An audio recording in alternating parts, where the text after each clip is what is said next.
आदरणीय प्रधान साहब और सामने बैठे बुजुर्ग लोग, नौजवान और इधर माओ बहनों और बच्चियों, आज का दिन ये दिन है जो अपना देश जो अंग्रेजों के गुलाम था और फिर बाद में क्रांति आई, लोगों ने इकट्ठा होकर देश को आजाद कराया। मैं उसी मकसद पे आ जाऊंगा जो 134वां ये बाबा साहब का जन्मदिन मना रहे हैं, क्योंकि शुरू का इतिहास थोड़ा सा मैं कम शब्दों में बता देता हूँ। फिर देश लड़ते रहे, 37 जात के देश को आजाद कराया। देश आजाद कराने बाद में फिर उन्होंने बताया कि भी अपन देश कैसे चलाएंगे, इसके लिए कोई ढांचा होना चाहिए कि देश अपन जैसे परिवार है, परिवार को किस प्रकार से चलाते हैं। घर के अंदर सास होती है, बहू और बीवी और पोता पोतियों को चलाने के लिए भी वो इनके पास कोई दिमाग होता है। इसी प्रकार से एक देश चलाने के लिए लोगों ने कहा कि अब देश कैसे चलाए, अंग्रेजों का संविधान वो तो खत्म करो, अपना नया संविधान बनाओ, कैसे लोगों को चलाना है, किस प्रकार से चलाना है। तो ये संविधान बनाया बाबा साहब ने।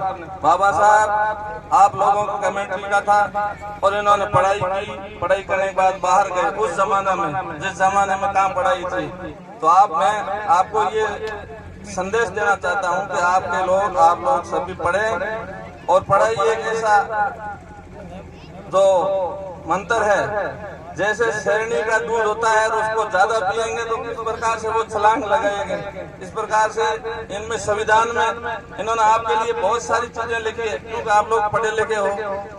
भाई यहाँ बैठे हैं बुजुर्ग लोग है, वो साफे वालों को ध्यान भी नहीं है कि संविधान में क्या बातें लिखी है, पर आप लोग पढ़े लिखे हो। मैं आपसे ये रिक्वेस्ट करना चाहता हूँ कि आप पढ़ें और आगे बढ़ें। पढ़ाई के बगैर आगे नहीं बढ़ पाओगे।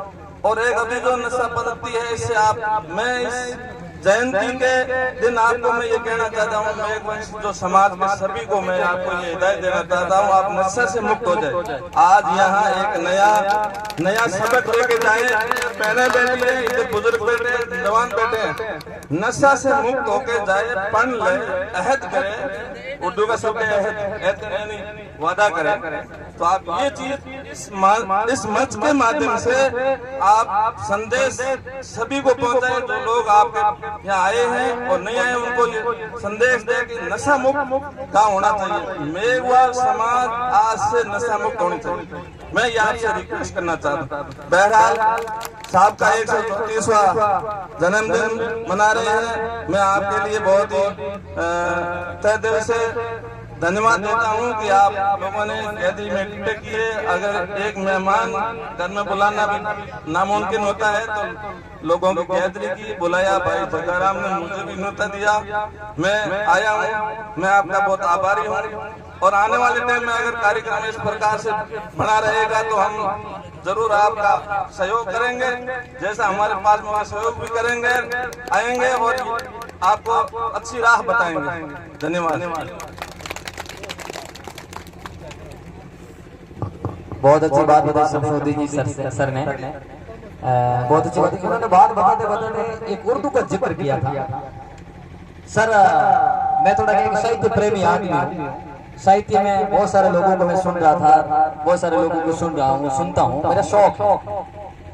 हमारे भारत के सबसे बड़े वर्तमान समय के बहुचर्चित कवि कुमार विश्वास एक बार गलत कंट्री उर्दू देश में जाते हैं और उर्दू पसंद लोगों के बारे में, हिंदी के बारे में कहते हैं, और कुमार विश्वास कहते हैं कि ये उर्दू बज़्म है और मैं हिंदी माँ का जाया हूँ, जुबाने मुल्क की बहनें हैं, ये पैगाम लाया हूँ, मुझे दुगनी मोहब्बत से सुनो उर्दू जुबा वालों, मैं अपनी माँ का बेटा हूँ, गरमोशी का आया हूँ। मतलब उर्दू पसंद लोगों के बीच में जाते हैं हिंदी का, तो उन्होंने इस प्रकार का कहा था। मेरी सबसे पसंदीदा भाषाओं में से एक है उर्दू, जिसको मैं सीखने का प्रयास कर रहा हूँ। आपने बहुत अच्छा स्पीच दिया, इसके लिए आपका होने इस मंच से बहुत बहुत आभार और धन्यवाद। एक बार जोरदार ताली सर के लिए बजाएंगे।